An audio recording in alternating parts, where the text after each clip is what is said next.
نحمده ونستعينه ونستغفره ونؤمن به ونتوكل عليه ونعوذ بالله من شرور أنفسنا ومن سيئات أعمالنا من يهده الله فلا مضل له ومن يضلله فلا هادي له ونشهد أن لا إله إلا الله وحده لا شريك له وأشهد أن سيدنا ونبينا مولانا محمدا عبده ورسوله أما بعد فقد قال الله تعالى في محكم التنزيل والفرقان المجيد أعوذ بالله من الشيطان الرجيم بسم الله الرحمن الرحيم لقد رأى من آيات ربه الكبرى صدق الله مولانا العظيم. புனிதமிக்க மேலானுடைய இரவிலே மஸ்ஜிதுகளிலே நம்மை எல்லாம் ஒன்று சேர்த்த அந்த இறைவனுக்கு புகழ் அனைத்தும் சாந்தியும் சமாதானமும் எம்பெருமான முஹம்மது முஸ்தபா அஹ்மது முஜ்தபா ரசூலே கரீம் ஸல்லல்லாஹு அலைஹி வஸல்லம் அவர்களின் மீதும் அன்னான் நடிச்சுவட்டை அப்படியே பின்பற்றி வாழ்ந்த உத்தம சத்திய சஹாபாக்கள், தாபிஈன்கள், தபா தாபிஈன்கள், வலிமார்கள், ஷுஹதாக்கள், சித்தீக்கீன்கள், சாலிஹீன்கள், குறிப்பாக நம் அனைவரின் மீதும் அல்லாஹுடைய ரஹ்மத் என்னும் கிருபை என்றென்று நிலவட்டுமாக. ஆமீன். கனிமிக்க அல்லாஹ்வின் அடியார்களே, புனிதமிக்க இந்த மேராஜுடைய இரவின் பயானை துவங்குவதற்கு முன்பு இஸ்லாத்தின் காணிக்கையான சலாத்தினை சமர்ப்பணம் செய்து எனது உரையை ஆரம்பம் செய்கிறேன். அஸ்ஸலாமு அலைக்கும் வரஹ்மத்துல்லாஹி வபரகாத்துஹு. கனிமிக்க அல்லாஹ்வின் அடியார்களே, ஜும்மாவுடைய உரையில் மேராஜுடைய பயணம் அல்லாஹ் இதற்காக ஏற்படுத்தி கொடுத்தான், அதனுடைய அடிப்படைகள் என்ன, அதனுடைய காரணங்கள் என்ன என்பதை பற்றி உண்டான சில செய்திகளை நாம் பார்ப்போம். இப்பொழுது நபி ஸல்லல்லாஹு அலைஹி வஸல்லம் அவர்கள் ஹஜ்ரத் ஜிப்ரீல் அலைஹிஸ்ஸலாத்து வஸ்ஸலாம் அவர்களோடு சென்ற அந்த பயணத்திலே சில காட்சிகளை அவர்கள் பார்க்கிறார்கள். அல்லாஹ் சுப்ஹானஹு வ தஆலா சொர்க்கத்தினுடைய காட்சிகளையும் பெருமானார் ஸல்லல்லாஹு அலைஹி வஸல்லம் அவர்களுக்கு காண்பிக்கின்றான். நரகத்தினுடைய காட்சிகளையும் பெருமானார் ஸல்லல்லாஹு அலைஹி வஸல்லம் அவர்களுக்கு அல்லாஹ் சுப்ஹானஹு வ தஆலா காண்பிக்கின்றான். இதை அல்லாஹ் தனது திருமறையை சொல்லும் பொழுது சூரத்து நஜ்மிலே அல்லாஹ் சொல்லுகிறான், லகத் ரஆ மின் ஆயாத்தி ரப்பிஹில் குப்ரா. பெருமானார் ஸல்லல்லாஹு அலைஹி வஸல்லம் அவர்கள் தன்னுடைய ரப்பின் பெரிய அத்தாட்சியை அவர் கண்டார் என்று அல்லாஹ் சொல்கிறார். பெரும் பெரும் அத்தாட்சிகளை கண் முன்னால் நேரடியாக நபிகள் நாயகம் ஸல்லல்லாஹு அலைஹி வஸல்லம் அவர்கள் கண்டிருக்கிறார்கள். சொர்க்கம் மொத்தம் 8 சொர்க்கம் இருக்கிறது. ஒவ்வொரு சொர்க்கத்தினுடைய பெயர் என்ன, அந்த சொர்க்கத்திலே யார் யாரெல்லாம் இருப்பார்கள் என்பதையும், 7 நரகங்களை அல்லாஹ் படைத்திருக்கிறான், அந்த 7 நரகத்தினுடைய பெயர்கள் என்ன, அதில் யார் யார்கள் இருப்பார்கள் என்பதையும் பெருமானார் ஸல்லல்லாஹு அலைஹி வஸல்லம் அவர்கள் இந்த மேராஜுடைய நிகழ்விலே கண்டார்கள் என்பது சம்பவத்தின் மூலமாக நமக்கு தெரிய வருகிறது. கண்ணியமிக்க அல்லாஹ்வின் அடியார்களே, இப்போ ஸல்லல்லாஹு அலைஹி வஸல்லம் அவர்கள் ஜிப்ரீல் அலைஹிஸ்ஸலாத்து வஸ்ஸலாம் அவர்களோடு சென்று கொண்டே இருக்கிறார்கள். சொர்க்க நரகத்தினுடைய காட்சிகளை கண்டு இறுதியாக ஒரு இடத்தை அடைகிறார்கள். அதை அல்லாஹ் சொல்லும் பொழுது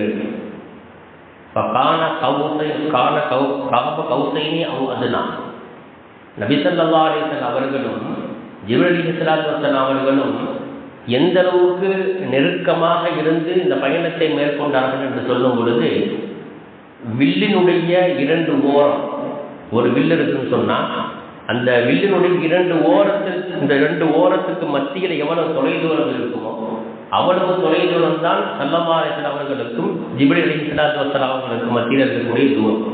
அவ்வளவு கிட்ட பார்க்குறாங்க. யாரை பார்க்குறாங்க? ஜிப்ரீல் அலைஹிஸ்ஸலாத்து வஸ்ஸலாம் அவங்களுடைய உண்மையான தோற்றத்தில். உண்மையான தோற்றம் என்ன? மொத்தம் 600 ரெக்கை உள்ளவர்கள் யார்? ஜிப்ரீல் அலைஹிஸ்ஸலாத்து வஸ்ஸலாம். அவள் எவ்வளோ பெரிய பிரம்மாண்டமான படைப்பு. அந்த படைப்பை நேரடியாக பார்க்கும்போது எப்படி இருக்குது? சில பேருக்கு அந்த ட்ரெயினுடைய இன்ஜின் இருக்குது பார்த்தீங்களா, அதை பார்க்கும்போதே பெரிய பெரிய வியப்பாக இருக்கும் சிலது. அப்போ 600 ரெக்கை உடைய ஜிப்ரீல் அலைஹிஸ்ஸலாத்து வஸ்ஸலாம் அவர்களை நேரடியாக பெருமானார் ஸல்லல்லாஹு அலைஹி வஸல்லம் அவங்க பார்க்குறாங்கன்னு சொன்னால் எந்த அளவுக்கு நெருக்கமாக அதை தான் அல்லாஹ் சொல்கிறான்.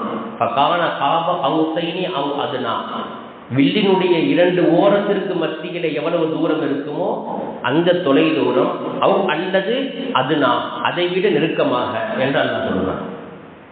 அப்போ ரொம்ப கிட்ட என்ன செய்கிறாங்க, ஜிப்ரீல் அலைஹிஸ்ஸலாம் அவங்களோட அந்த பிரயாணத்தை அவங்க மேற்கொள்கிறாங்க. இப்படியாக பிரயாணத்திற்கு சென்று இறுதியாக ஒரு இடத்தை அடைகின்றார்கள். அதுதான் சித்ரத்துல் முன்தஹா. அந்த சித்ரத்துல் முன்தஹாவோடு யாருடைய தொடர்பு முடிஞ்சிருச்சு? அது ஜிப்ரீல் அலைஹிஸ்ஸலாத்து வஸ்ஸலாமுடைய தொடர்பு முடிஞ்சிருச்சு. அதுக்கு பிறகு அவங்க என்ன செய்ய முடியாது, போக முடியாது. ஏன்னா ஜிப்ரீல் அலைஹிஸ்ஸலாமே சொல்கிறாங்க, இது வரைக்கும் தான் எனக்கு அனுமதி, இதற்கு பிறகு எனக்கு என்ன கிடையாது, எனக்கு அனுமதி கிடையாது. இதற்கு அடுத்து ஒரு 8 நான் எடுத்து வைத்தால் நான் எரிந்து பொசுங்கி நான் கீழே விழுந்து விடுவேன் என்பதாக சொல்கிறாங்க. அவன் மலக்குமார்களே அதை தாண்டி போக முடியாத ஒரு இடத்திற்கு நபி ஸல்லல்லாஹு அலைஹி வஸல்லம் போயிருக்கிறாங்கன்னு சொன்னால் ஒரு ஆச்சரியமான ஒரு நிகழ்வு தான் இது. இருந்தாலும் நமக்கு சில நேரங்களில் இதை நம்ப முடியாமல் ஒரு நிலைப்பாடும் ஏற்படும். ஆனால் நம்பிதான் ஆக வேண்டும். அதுதான் ஈமானுடைய சோதனை என்பதாக ஸல்லல்லாஹு அலைஹி வஸல்லம் சொல்லி காட்டுறாங்க. சித்ரத்துல் முன்தஹாவுக்கு போயிட்டாங்க. சித்ரத்துல் முன்தஹானா என்ன? முன்தஹா அப்படின்னு சொன்னால் முடிவடையும் இடம் அப்படின்னு அர்த்தம். சித்ரத்துன்னு சொன்னால் இலந்தை மரத்துக்கு சொல்கிறது. அங்கே பெரிய ஒரு இலந்தை மரம் இருந்தது. அந்த இலந்தை மரத்தினுடைய அதனுடைய அளவை பற்றி அது எப்படி இருந்தது என்பதை ஸல்லல்லாஹு அலைஹி வஸல்லம் சொல்லும் பொழுது புகாரியில் இந்த ஹதீஸ் பதிவு செய்யப்பட்டிருக்குது. சித்ரத்துல் முன்தஹா என்று சொல்லக்கூடிய அந்த இலந்தை மரத்தினுடைய இலைகள் இருக்குல்ல, அது ஒவ்வொரு இலையும் யானையினுடைய காதை போன்று இருந்ததாம். அவ்வளவு பெருசு ஒரு இலை, யானையினுடைய காதை போன்று அந்த இலை இருந்தது. அந்த பழத்தினுடைய அந்த அந்த மரத்தினுடைய காய் பழம் இருக்கிற இழந்த பழம் இருக்கிற அந்த ஒவ்வொரு பழமும் எப்படி இருந்தது என்று சொன்னால், ஃபிலானி ஹஜர் கோத்திரத்தார் அவர்கள் பயன்படுத்தக்கூடிய பாத்திரத்தை போன்றிருந்ததாம். அவங்க பயன்படுத்தக்கூடிய ஒரு பாத்திரத்தினுடைய அளவு பார்த்தீங்கன்னு சொன்னால் இவ்வளோ பெருசு இருக்கும். ஒரு பாத்திரம், அதாவது நார்மலாக தண்ணி குடிக்கிற பாத்திரம், அதுவே இவ்வளோ பெருசு. நம்ம சின்ன டம்ளரில் தண்ணி குடிச்சிடுவோம். அப்படி சொன்னால் அப்போ ஒரு பழத்தினுடைய அளவு எவ்வளவு? சித்ரத்துல் முன்தஹா என்று சொல்லக்கூடிய அந்த இலந்தை மரத்தினுடைய இலை யானையினுடைய காதை போன்றும், அதனுடைய பழங்கள் எல்லாம் ஹிஜ்ரி என்று சொல்லக்கூடிய ஃபிலாலே ஹிஜ்ர் என்று சொல்லக்கூடிய கோத்திரத்தார் பயன்படுத்தக்கூடிய பாத்திரத்தை போன்று அது இருந்தது என்று ஸல்லல்லாஹு அலைஹி வஸல்லம் அவர்கள் நேரடியாக கண்டு நமக்கு அந்த செய்தியை சொல்லி காட்டுகிறார்கள். இப்போ இதையும் தாண்டி ஸல்லல்லாஹு அலைஹி வஸல்லம் செஞ்சாங்க, அல்லாஹ்வை போய் சந்தித்தார்கள், அல்லாஹ்வை நேரடியாக பார்த்தாங்க. இதில் பலவிதமான கருத்துக்கள் இருக்கு. அல்லாஹ்வை நேரடியாக பார்த்தாங்கன்னு ஒரு கருத்து, அல்லாஹ் சுப்ஹானஹு ஜலாலியத்தை பார்த்தார்கள், அல்லாஹுடைய நூறானியத்தை பார்த்தார்கள் என்பதாக பல கருத்துக்கள் சொல்லப்படுகிறது. ஆனால் இப்னு அப்பாஸ் ரலியல்லாஹு தஆலா சொல்றாங்க, பெருமானார் ஸல்லல்லாஹு அலைஹி வஸல்லம் அவர்கள் இறைவனை அல்லாஹுவை நேரடியாக தன் கண் கொண்டு பார்த்தார்கள் என்பதாக சொல்றாங்க. அப்ப நேரடியாக அல்லாஹ்வை சந்திச்சுட்டு திரும்ப ரிட்டர்ன் ஆகும் பொழுது அல்லாஹ் சுப்ஹானஹு வ தஆலா 3 விதமான அன்பளிப்பை கொடுக்குறோம். இப்போ நம்ம எதாவது விருந்துக்கு போகிறோம், விருந்துக்கு போய் ரிட்டர்ன் வரும்போது என்ன செய்வாங்க, போகும்போது நம்ம வாங்கிக்கிட்டு போவோம், திரும்ப ரிட்டர்ன் வரும்பொழுது என்ன செய்வாங்க, அந்த வீட்டிலிருந்து ஏதாச்சும் பொருள், நம்ம பெரிய மனுஷன் நமக்கு எதுவும் கொடுக்க மாட்டாங்க, நம்ம வீட்டில் சின்ன பிள்ளைங்க இருப்பாங்கல்ல, அவங்களுக்கு என்ன செய்வாங்க, ஏன்னா பணம் பண்டம் ஏதாச்சும் ரொம்ப சின்ன பிள்ளைங்க குழந்தை பிள்ளைங்க இருந்தாங்கன்னா விளையாட்டு ஜாமான் கொடுத்து விடுவாங்கல்ல, அது மாதிரி அல்லாஹ் சுப்ஹானஹு வ தஆலா பெருமானார் ஸல்லல்லாஹு அலைஹி வஸல்லம் அவர்களுக்கு 3 விதமான கிஃப்ட் அல்லாஹ் கொடுத்தான், 3 விதமான அன்பளிப்பு. அதில் ஒன்று தான் 5 நேர தொழுகை, 5 நேர தொழுகை. ஆரம்பத்தில் 50 தான் கடமையாக்கப்பட்டது. அல்லாஹ் சுப்ஹானஹு வ தஆலா இதை சொல்லிட்டு பிறகு சொன்னால் 50 நேர தொழுகைகள் அது தக்தீரில் எழுதப்பட்டுருச்சு. 50 நேர தொழுகை தான் கடமை உங்கள் மீது. ஆனால் உங்களுடைய உம்மத்தின் மீது நீங்கள் 5 நேர தொழுகை அவங்க தொழுதா போகும். ஏன்னா 1க்கு 10, 5 வக்து தொழுதுட்டாங்கன்னா 50 வக்து தொழுதனுடைய நன்மை கிடைச்சிடும். அதனால் 5 வக்து தொழுதா போகும். ஆனால் 5 வக்து நம்மளுடைய நிலைப்பாடு நமக்கு தான் தெரியும். 50 வக்து தான் எல்லாம் செஞ்சிருக்கிறான், கடமையாக ஆக்கியிருக்கிறான். ஆனால் உங்களுடைய உம்மத்து 5 நேரம் தொழுதுட்டா போதும். 1க்கு 10 அப்படிங்கிற அடிப்படையில் 5 நேரம் தொழுதுட்டா 50 வக்து தொழுத நன்மை எல்லாம் செஞ்சிடறான், அவங்களுக்கு கொடுத்துட்றான். இது முதல் கிஃப்ட். 2வது சூரத்துல் பக்ராவினுடைய கடைசி 2 ஆயத்துக்கள் ஆமனர் ரசூல் என்று ஆரம்பிக்கக்கூடிய வசனமும் லாயு கல்வி புதுவாக நப்சன் இல்லா உசாஹா என்று ஆரம்பிக்கக்கூடிய அந்த 2 வசனங்களை அல்லாஹ் கொடுத்தான்.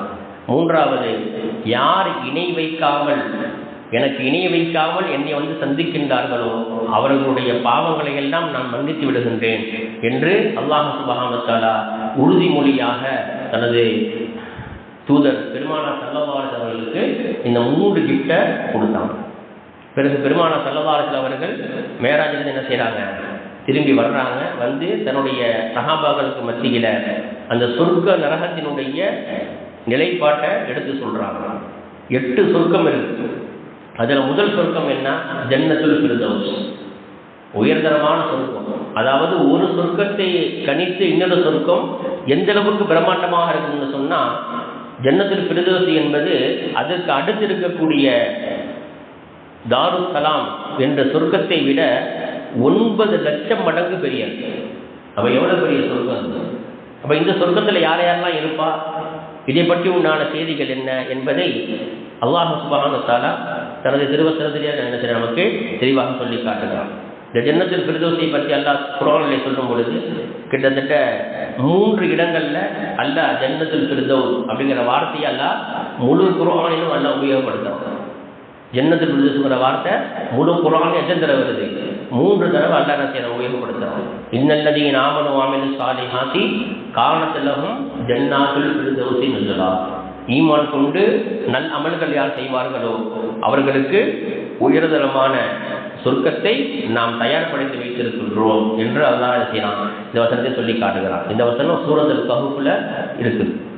அப்போ இந்த ஜன்னத்துல் ஃபிர்தௌஸ் என்ற சொர்க்கத்தில் யாரையெல்லாம் இருப்பாங்க அதை ஸல்லல்லாஹு அலைஹி வஸல்லம் சொல்லும் பொழுது, யார் தன்னுடைய பாவத்தை நினைத்து தௌபா செய்கின்றார்களோ அவர்களும், அதே போன்று யாரெல்லாம் மற்றவர்களை பற்றி நல்லெண்ணம் கொள்கின்றார்களோ அவர்களும், அதே போன்று நல்லோர்களுடைய தொடர்புடையவர்களாக இருக்கின்றார்களோ அவர்களும், மற்றவர்கள் மீது பொறாமை கொள்ளாமல் இருக்கின்றார்களோ அவர்களும் ஆகிய இந்த 4 தன்மை உடையவர்கள் அந்த ஜன்னத்துல் ஃபிர்தௌஸ் என்ற சொர்க்கத்தில் இருப்பார்கள் என்று நபிகள் நாயகம் ஸல்லல்லாஹு அலைஹி வஸல்லம் சொல்றாங்க.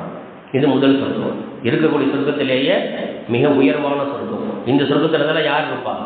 பெருமானார் ஸல்லல்லாஹு அலைஹி வஸல்லம் இந்த சொர்க்கத்தில் தான் இருப்பாங்க.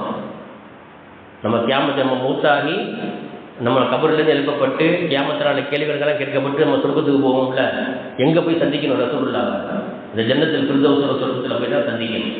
அங்கே தான் எங்கள் ரசூலுல்லாஹ்வுடைய ஹவுலுல் கௌசர் என்று சொல்லக்கூடிய அந்த நீர் தடாகம் இருக்கு. அப்போ ஸல்லல்லாஹு அலைஹி வஸல்லம் சொல்கிறாங்க ஒரு ஹதீஸில், அல்லாஹ்விடத்திலே நீங்கள் சொர்க்கத்தை கேட்பதாக இருந்தால் நீங்கள் ஜன்னத்துல் ஃபிர்தௌஸையே நீங்கள் கேளுங்கள். ஏன்னா இருக்கக்கூடிய சொர்க்கத்திலேயே உயர்தரமான சொர்க்கம் அந்த சொர்க்கம் தான். இது முதல் சொர்க்கம். 2வது தாருஸ் சலாம். தாருஸ் சலாம்ங்கிறது இது ஒரு சொர்க்கம். அல்லாஹ் சுப்ஹானஹு வ தஆலா சொல்றான், வல்லாஹு யதுஉ இலா தாரிஸ் ஸலாம். அல்லாஹ் சுப்ஹானஹு வ தஆலா தாருஸ் ஸலாம் என்ற சொர்க்கத்தின் பக்கம் அவன் அழைக்கின்றான். நல்ல விஷயத்தின் பக்கம் என்ன செய்யறான்? அல்லாஹ் உங்களை தாருஸ் ஸலாம் என்ற சொர்க்கத்தின் பக்கம் அல்லாஹ் அழைக்கின்றான் என்ற வசனம் சூரத்து யூனுஸ்ல இருக்கு. இந்த தாருஸ் ஸலாம் அப்படிங்கிற இந்த வார்த்தை முழு குர்ஆன்லையும் 25 இடங்கள்ல அல்லாஹ் புழங்கியிருக்கிறான். 25 இடங்கள்ல அல்லாஹ் புழங்கியிருக்கிறான். அது எந்தெந்த சூறால வருது, அது என்னென்ன ஆயத்து, எல்லா டீட்டெயிலுமே இருக்கு. இப்போ இந்த தாருஸ் ஸலாம்ல யாரெல்லாம் இருப்பாங்க என்ற விவரத்தை ஸல்லல்லாஹு அலைஹி வஸல்லம் சொல்லும் பொழுது, அனாதைகளை யாரெல்லாம் பராமரித்தார்களோ, விதவைக்கு யார் மறுவாழ்வு கொடுத்தார்களோ, முஸ்லிம்களுக்கு யாரெல்லாம் உதவி செய்தார்களோ, யாரெல்லாம் அறிந்தவர்கள் அறியாதவர்கள் அனைவர்களுக்கும் சலாத்தை பரப்பினார்களோ, இந்த 4 தன்மை உடையவர்கள் தாருஸ் ஸலாம் என்று சொல்லக்கூடிய இந்த சொர்க்கத்திலே இருப்பார்கள் என்று ஸல்லல்லாஹு அலைஹி வஸல்லம் சொல்றாங்க. இது 2வது சொர்க்கம். 3வது சொர்க்கம் ஜன்னாத்து அத்ன். ஜன்னாத்து இதை பற்றி அல்லாஹ் சுப்ஹானஹு வ தஆலா செய்யறான் குர்ஆன்ல, வ மசாகின தய்யிபத்துன் ஃபீ ஜன்னாத்தி அத்ன். மசாகின தய்யிபத்தன் பரிசுத்தமான ஒரு இடம், ஃபீ ஜன்னாத்தி அத்ன். ஜன்னாத்தி அத்ன் என்று சொல்லக்கூடிய சொர்க்கத்திலே பரிசுத்தமான ஒரு இடம் இருக்கிறது என்பதாக அல்லாஹ் சொல்கிறான். இதே ஜன்னாத் அத்ன் அப்படிங்கிற இந்த சொர்க்கத்தினுடைய இந்த வார்த்தை குர்ஆன் முழுக்க நம்ம பார்த்தோம்னு சொன்னால் கிட்டத்தட்ட 11 இடங்களில் இந்த ஜன்னாத் ஆதின் என்பது சொல்லப்பட்டிருக்கிறது. இப்போ இந்த ஜன்னாத் ஆதினில் யார் யாரெல்லாம் இருப்பாங்க என்பதை தெளிவாக பெருமானார் ஸல்லல்லாஹு அலைஹி வஸல்லம் சொல்லும் பொழுது, குறைவாக உண்ணக்கூடியவங்க தன்னுடைய உணவை என்ன செய்வாங்க, குறைவாகவே சாப்பிடுவாங்க, குறைவாகவே என்ன செய்வாங்க, அவர்கள் தூங்குவார்கள், குறைவாகவே பேசுவார்கள், மக்களுடைய தொடர்பு அவங்களுக்கு மிக குறைவாக இருக்கும். இந்த 4 தன்மை உடையவர்கள் இந்த ஜன்னாத் ஆதின் என்று சொல்லக்கூடிய சொர்க்கத்தில் இருப்பார்கள் என்று ஸல்லல்லாஹு அலைஹி வஸல்லம் சொல்றாங்க. அடுத்து 4வது சொர்க்கம் தாருல் குல்த். இந்த தாருல் குல்தை பற்றி அல்லாஹ் சொல்லும் பொழுது, லஹும் ஃபீஹா தாருல் குல்த். இந்த உயர்ந்த அந்தஸ்திலே யாரெல்லாம் இருப்பாங்க, தாருல் குல்த் என்று சொல்லக்கூடிய அந்த சொர்க்கத்திலே அவர்கள் இருப்பார்கள், அவர்களுக்காக வேண்டி இது தயாரிக்கப்பட்டிருக்கிறது என்ற இந்த வசனம் சூரத்துல் ஃபுஸ்ஸிலத்தில் இருக்குது. இப்போ இது தாருல் குல்த் என்று சொல்லக்கூடிய இந்த சொர்க்கத்தினுடைய இந்த வார்த்தையை முழு குர்ஆனிலும் அல்லாஹ் சுப்ஹானஹு வ தஆலா 5 இடங்களில் இதை புழங்கி இருக்கிறார். இப்போ இந்த சொர்க்கத்தில் யாரையெல்லாம் இருப்பாங்க அப்படின்னு சொன்னால், விருந்தாளியை சங்கைப்படுத்தியவர்கள், அண்டை வீட்டாரை சங்கைப்படுத்தியவர்கள், பெற்றோரை சங்கைப்படுத்தியவர்கள், உலமாக்களை ஆலிம் பெருமக்களை கண்ணியப்படுத்தியவர்கள், இந்த 4 தன்மை உடையவர்கள் இந்த சொர்க்கத்தில் இருப்பார்கள் என்று ஸல்லல்லாஹு அலைஹி வஸல்லம் சொன்னாங்க. அடுத்து 5வது ஜன்னத்துல் மஅவா அப்படின்னு ஒரு சொர்க்கம். இந்த ஜன்னத்துல் மஅவா என்ற சொர்க்கம் எங்கே இருக்கு? பெருமானார் ஸல்லல்லாஹு அலைஹி வஸல்லம் அவர்கள் சித்ரத்துல் முன்தஹாக்கு போனாங்கல்ல, கடைசி இடம் சித்ரத்துல் முன்தஹா. அந்த சித்ரத்துல் முன்தஹா என்று சொல்லக்கூடிய அந்த இடத்துல தான் ஜன்னத்துல் மஅவா என்று சொல்லக்கூடிய இந்த சொர்க்கம் இருக்கிறது. இந்தஹா ஜன்னத்துல் மஅவா, சித்ரத்துல் முன்தஹா என்று சொல்லக்கூடிய அந்த இடத்திலே ஜன்னத்துல் மஅவா, மஅவா என்ற சொர்க்கம் இருக்கிறது என்று அல்லாஹ் சுப்ஹானஹு வ தஆலா திருமறையிலே சொல்லி காட்டுகிறார். இந்த ஜன்னத்துல் மஅவா என்ற வார்த்தை முழு குர்ஆனிலும் 20 இடங்களிலே அல்லாஹ் என்ன செஞ்சிருக்கிறார், புழங்கி இருக்கிறார். இப்போ ஜன்னத்துல் மஅவால யாரையெல்லாம் இருப்பாங்க அப்படின்னு சொன்னால், அநீதி இழைக்காதவர்கள், பிறருக்கு அநீதி இழைக்காதவர்கள், பிறரை திட்டாதவர்கள், கலிமாவை அதிகமாக லா இலாஹ இல்லல்லாஹ் என்ற கலிமாவை அதிகமாக சொன்னவர்கள், அதே போன்று மன்னிக்கக்கூடிய மனப்பான்மை உடையவர்கள், இந்த 4 தன்மை உடையவர்கள் ஜன்னத்துல் மஅவா என்ற சொர்க்கத்தில் இருப்பார்கள் என்று பெருமானார் ஸல்லல்லாஹு அலைஹி வஸல்லம் சொன்னாங்க. அடுத்த 6வது சொர்க்கம் தாருல் ஹயவான்.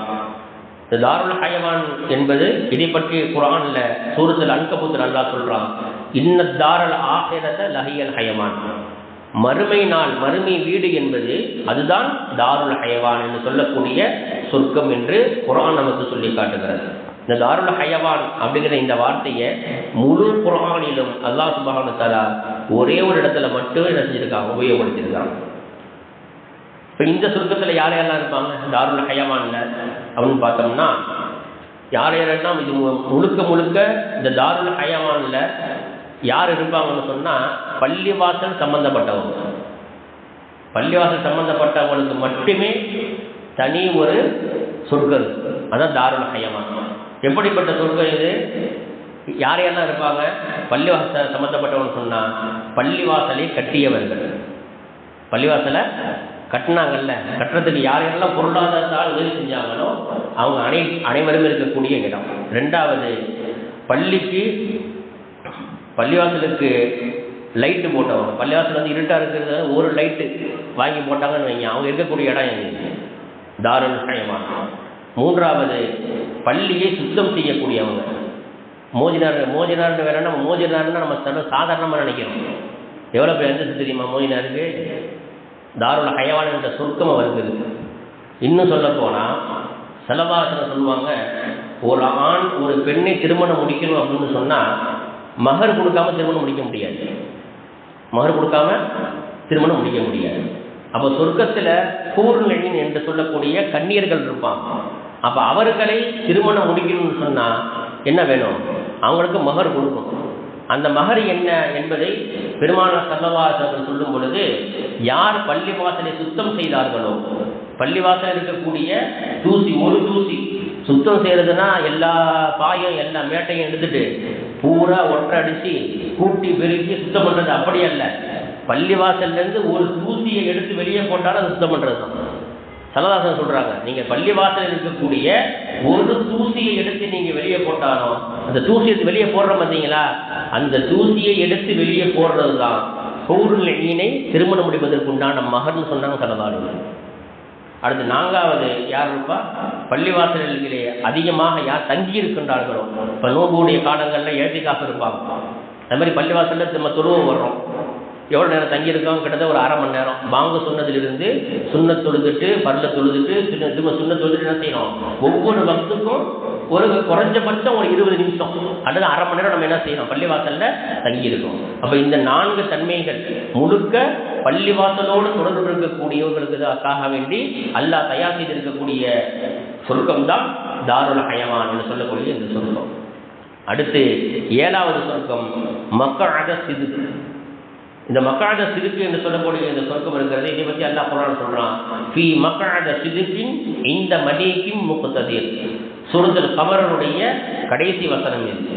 இப்போ இந்த மக்அத சித்க் என்று சொல்லக்கூடிய இந்த வார்த்தையை முழு குர்ஆனில் நம்ம எடுத்து பார்த்தோம் என்று சொன்னால் அல்லாஹ் சுப்ஹானஹு வ தஆலா 4 தடவை இந்த வார்த்தையை அல்லாஹ் உபயோகப்படுத்தியிருக்காங்க.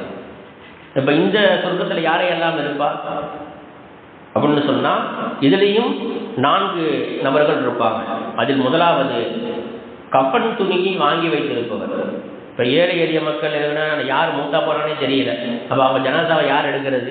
இன்னைக்கு நிறைய நம்ம பார்க்குறோமா இல்லையா, வீட்டை விட்டு ஓடி வந்துடுறாங்க பெரிய வயசானவங்க, எங்கேயாச்சும் கடல்லையோ இல்லை தெருவிலையோ பிளாட்ஃபாரத்துலேயே கடந்து என்ன செய்கிறாங்க, இறந்து போயிடுறாங்க, யாருன்னே தெரியல. அப்போ ஜனாதாவை யார் எடுக்கிறது? அப்போதுக்கு என்ன செய்கிற உதவி செய்கிறார், அவங்களுக்கு கஃபன் துணிக்கு என்ன செய்ய உதவி செய்கிறார். அந்த கஃபன் துணியை கொண்டு யார் பிறருக்கு உதவி செய்வாரோ அவருக்கு மக்அத சித்க் என்று சொல்லக்கூடிய இந்த சொர்க்கம் இருக்கிறது. அதே போல 2வது நோய் விசாரிப்பது. நோய்வாய்ப்பட்டாங்கன்னு என்ன சொன்னால் என்ன செய்யுது, போய் நோய் விசாரிக்கிறது. அதாவது 3வது ஜனாசாவை பின்தொடர்ந்து செல்வது. 4வது உண்மையை மட்டுமே பேசுவது.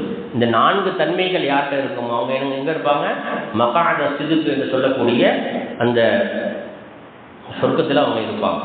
அடுத்து 8வதாக ஸல்லல்லாஹு சொல்கிறாங்க, ஜன்னாத்துன் நஈம். ஜன்னாத்துன் நஈம் என்று சொல்லக்கூடிய சொர்க்கம். இதை பற்றி அல்லாஹ் குர்ஆனில் சொல்றான், வஜஅல்னி மின் வரஸதி ஜன்னத்தின் நஈம்.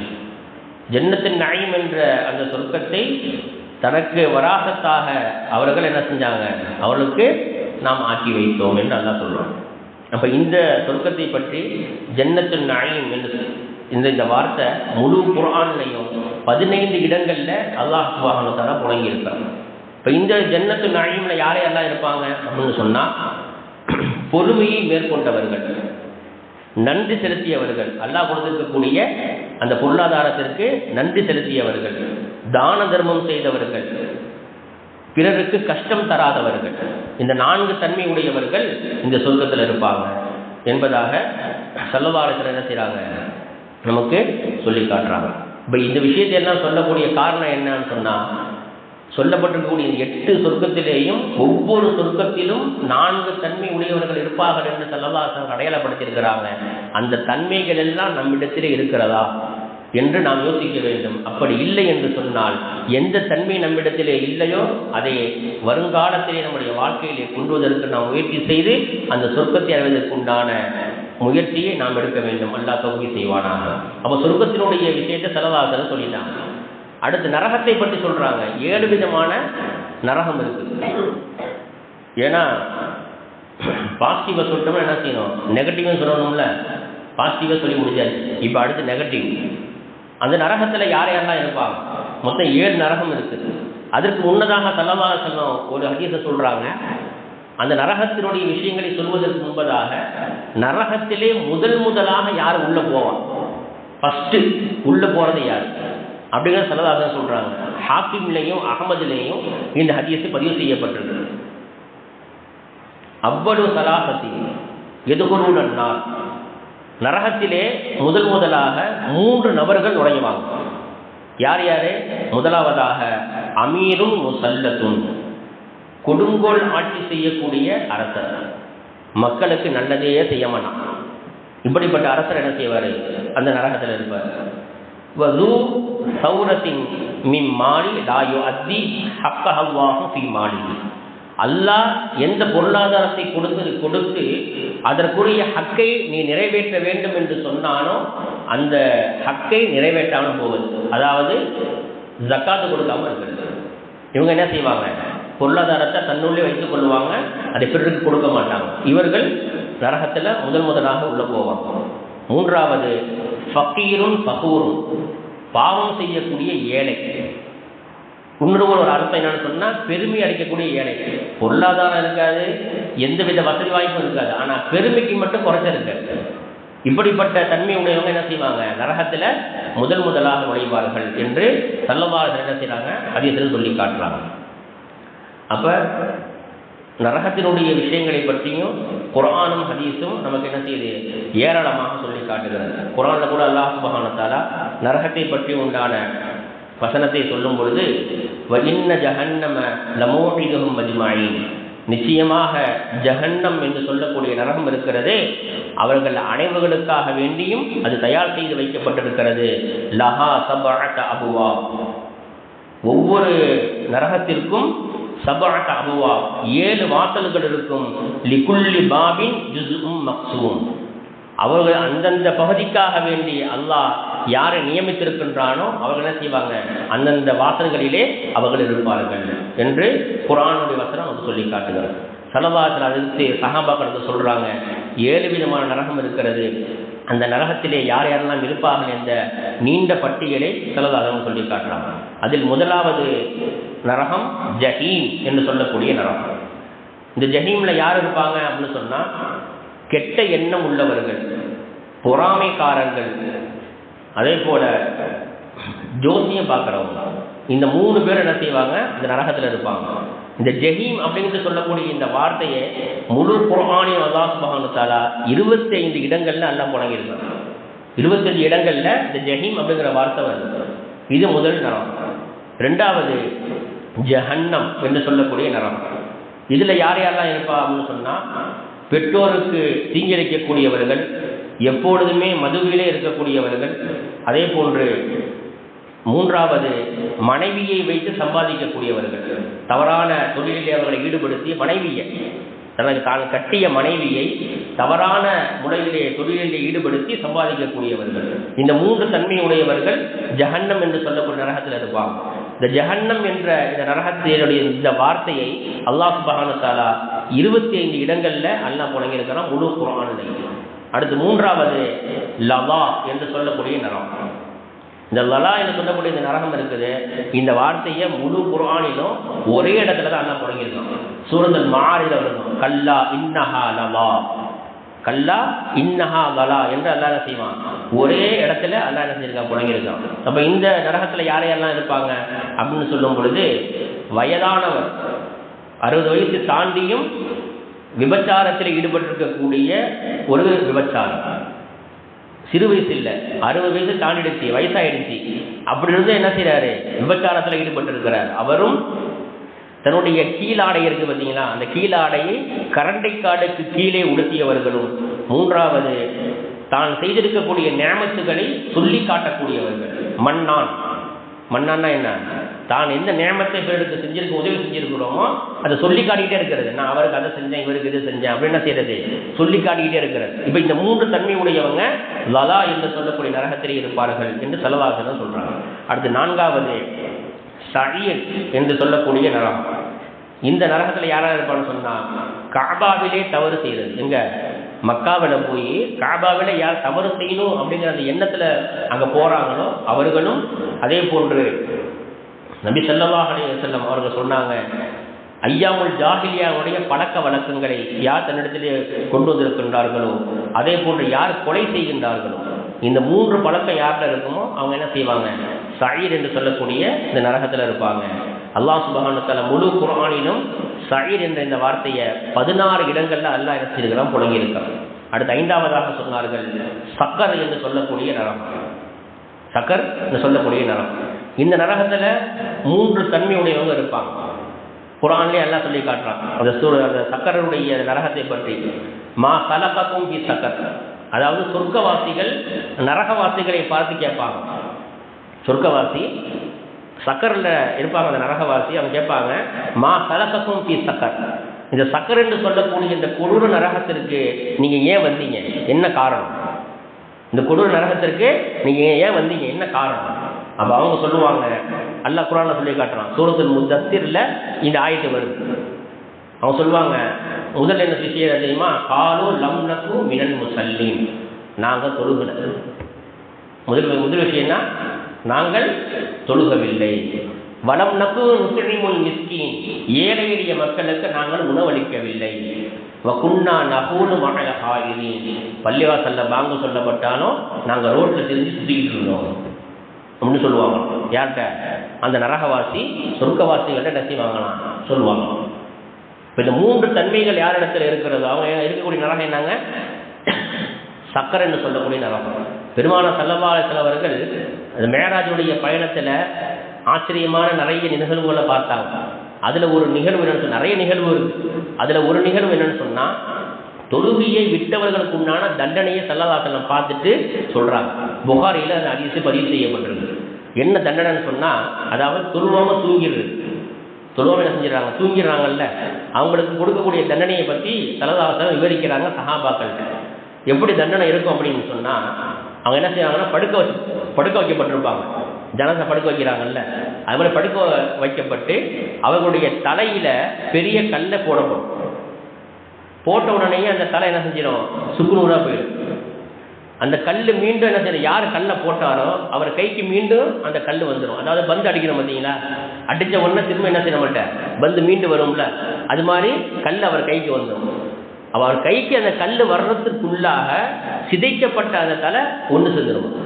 இப்படியாக அவருக்கு என்ன செய்யப்படும், வேதனை செய்யப்பட்டு கொண்டே இருக்கும்.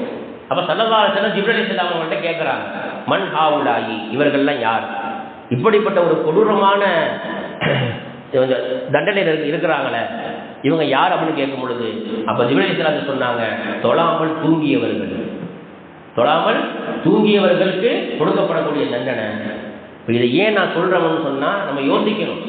அல்லாஹ் சுப்ஹானஹு வ தஆலா மற்ற எல்லா விதமான இபாதத்துகளையும் வஹீயின் மூலமாக அறிவித்தான்.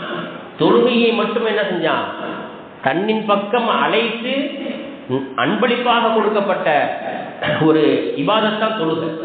இப்போ அந்த தொழுகை நம்ம இடத்துல எப்படி இருக்குது, ஒரு குறிப்பிட்ட நேரம், ஒரு குறிப்பிட்ட காலம், ஜும்மா, 2 பெருனா, ரமலான், கியாமுல் லைல், இது மட்டும் தொழுதா போதுமா? போதாது. மௌத்து வரைக்கும் நம்முடைய தொழுகை இபாதத்து இருக்க வேண்டும். எந்த அளவுக்கு இபாதத்து நம்ம இடத்துல இருக்குமோ அந்த கால நேரத்தில் நம்ம எதிர்த்து வர்றோம் பார்த்தீங்களா, மிகப்பெரிய ஆரோக்கியம் இருக்குங்க. சூரியன் உதயமாகிற வரைக்கும் தூங்கணும்னா நமக்கு மிகப்பெரிய முசீபத்து. ரசூல் ஸல்லல்லாஹு அலைஹி வஸல்லம் சொல்றாங்க, என்னுடைய உம்மத்திற்கு அல்லாஹ் சுப்ஹானஹு வ தஆலா அதிகாலையிலே, அதாவது சூரியன் உதயமாவதற்கு முன்பதாக இருக்கக்கூடிய அந்த ஃபஜ்ருடைய நேரத்திலே அல்லாஹ் பரக்கத்தை வைத்திருக்கிறார். பரக்கத்து எப்போ கிடைக்கும், அந்த ஃபஜ்ருடைய நேரத்தில் எந்திரிச்சாதான். எந்திரிக்க ரொம்ப கஷ்டம்தான், எந்திரிக்கிறது ரொம்ப கஷ்டம்தான், இல்லைன்னு சொல்லலை, எல்லாருக்குமே கஷ்டம்தான். மாத்திரை போட்டு தூங்குறவங்களா இருந்தாலும் சரி, மாத்திரை போடாமல் தூங்குறவங்களாக இருந்தாலும் சரி, ஊசி போட்டு தூங்குறவங்களாக இருந்தாலும் சரி, ஊசி போடாமல் தூங்குறவங்களாக இருந்தாலும் சரி, தூக்கமே வராமல் முடிச்சுட்டு இருந்தவங்களாலும் சரி, யாராக இருந்தாலும் அந்த ஃபஜ்ருடைய நேரத்தில் 3 மணிக்கு மேலே தூக்கம் இழுத்துரும். 2:30 மணி வரைக்கும் தூக்கமே வராது. அந்த 2:30 மணிக்கு மேலே பார்த்தீங்கன்னு சொன்னால் தூக்கம் நல்லா என்ன செஞ்சிடும், இழுத்துரும். அந்த கடைசி நேரத்தில் என்ன செஞ்சிடும், தூங்கிடுமா. ஏதேனும் ஒரு நேரத்தில் வெளியூர் போயிட்டு வந்தோம், சஃபரில் போயிட்டு வந்தோம், ரொம்ப களைப்பட தூங்கிட்டோம், அதெல்லாம் மன்னிச்சிடுவான். அதே காரணமாக வச்சு வருஷம் முழுக்க தூங்கிட்டு இருந்தா எல்லாம் மன்னிப்பானா? நம்ம யோசிக்கணும். இப்போ ஸல்லல்லாஹு அலைஹி வஸல்லம் அவர்களுக்கு அன்பளிப்பாக கொடுக்கப்பட்ட அந்த 5 நேர தொழுகை நம்மிடத்திலே எந்த அளவுக்கு அது இருக்கிறது என்பதை நாம் யோசித்து பார்க்க வேண்டும். அப்போ தொழுகையை விட்டவர்களும், அதே போன்று ஏழைகளுக்கு உணவளிக்காதவர்களும், அதே போன்று தன்னுடைய நேரங்களை வீணாக செலவழித்த இந்த 3 தன்மை உடையவர்கள் சக்கரை என்ற நரகத்திலே இருப்பார்கள். அல்லாஹ் சுப்ஹானஹு வ தஆலா இந்த சக்கரை என்று சொல்லக்கூடிய இந்த வார்த்தையை முழு குர்ஆனிலும் 4 இடங்களிலே அல்லாஹ் புழங்கி இருக்கின்றான். அடுத்து 6வது அல்லாஹ் சொல்றாங்க, ஹாவியா என்று சொல்லக்கூடிய நரகம். இந்த ஹாவியா என்று சொல்லக்கூடிய இடத்துல யார் இருப்பாங்கன்னு சொன்னா, யார் ஜக்காத்து கொடுக்காம இருந்தார்களோ அவர்களும், அதே போன்று வட்டியை சாப்பிட்டவர்களும், அதே போன்று பெருமானார் ஸல்லல்லாஹு அலைஹி வஸல்லம் அவர்களுக்கு சொல்லி காட்டுகின்றார்கள், அதே அதிகமான பாவங்கள் செய்யக்கூடியவர்களும் இந்த ஹாவியா என்று சொல்லக்கூடிய நரகத்திலே இருப்பார்கள். இந்த ஹாவியா என்ற வார்த்தை முழு குர்ஆனிலும் 3 இடங்களிலே அல்லாஹ் சுப்ஹானஹு வ தஆலா இதை சொல்லி காட்டுகிறான் என்று ஸல்லல்லாஹு சொல்லி காட்டினாங்க. அடுத்தபடியாக இறுதியாக 7வது நரகம். இந்த நரகம் சுத்தமா என்று சொல்லக்கூடிய நரகம். இந்த நரகத்தில் யார் இருப்பாங்கன்னு சொன்னால் பகீல் கெஞ்சத்தனமுடையவர்களும் இருப்பார்கள், மனோ இச்சையை பின்பற்றியவர்கள் இருப்பார்கள், அதே போன்று வழிகெடுக்கக்கூடிய இமாம்கள். இன்னைக்கு ஓதாமையே மதரசாக்கள்ல போய் ஓதாமையே இமாம்கள்னு சொல்லிட்டு நிறைய பேர் சுத்திட்டு இருக்கிறாங்க. சனதே வாங்கலை, அவங்க மதரசால ஓதவே இல்லை, சனதே வாங்கலை, பள்ளிவாசலில் போய் இமாமா சேர்ந்துடுறாங்க. இப்போ சமீபத்தில் நடந்த சம்பவம் இது. பள்ளிவாசல் இமாமா சேர்ந்துட்டாரு, தொழுவைக்கு சொல்கிற நல்லா தொழு வைக்கிறாரு, பயான் பண்ண சொன்னால் பயான் பண்ணுறாரு. ஆனால் சொல்லக்கூடிய விஷயங்களை பூரா எல்லாமே பொய்யாரு, எல்லாமே பொய். அதுக்கப்புறம் என்ன செய்கிறாங்க, வேலையில் சேர்த்தாச்சு, சேர்த்ததற்கு பிறகுதான் தெரியுது அவர் மதரசாலையே ஓதலை, அவர் ஆலிமே இல்லை அப்படிங்கிறது தெரிய வருது. அப்போ இப்படிப்பட்டவங்க எங்கே இருப்பாங்க, சுத்தமா என்று சொல்லக்கூடிய நரகத்திலே இருப்பார்கள். மக்களை வழிகெடுக்கக்கூடிய இமாம்கள் என்று பெருமானார் ஸல்லல்லாஹு அலைஹி வஸல்லம் அவர்கள் சொர்க்கத்தை பற்றியும் நரகத்தை பற்றியும் இந்த மேராஜுடைய இரவிலே அந்த மேராஜுடைய பயணத்திற்கு அவர்கள் சென்று நமக்கு சொல்லி இருக்கின்றார்கள். அல்லாஹ் சுப்ஹானஹு வ தஆலா இந்த மேராஜுடைய பயணத்தை நம்முடைய வாழ்க்கைக்கு ஒரு முன்னோடியாக ஒரு முன்னோட்டமாக நாம் அமைத்துக் கொண்டு எல்லா விதமான அமல்களையும் செய்து சொர்க்கத்திற்கு செல்வதற்கு என்ன அமல்களை ஸல்லல்லாஹு அவர்கள் சொன்னார்களோ அதை செய்து நாம் சொர்க்கத்திலே நாம் நுழைய வேண்டும். எந்தெந்த அமல்களை செய்தால் நரகத்திற்கு செல்வோம் என்று சொன்னார்களோ அதை விட்டு அல்லாஹ் நம் அனைவரையும் பாதுகாப்பானாக. வாஹிரு தஅவானா அல்ஹம்துலில்லாஹி ரப்பில் ஆலமீன். அஸ்ஸலாமு அலைக்கும் வரஹ்மத்துல்லாஹி தஆலா வபரகாத்துஹு.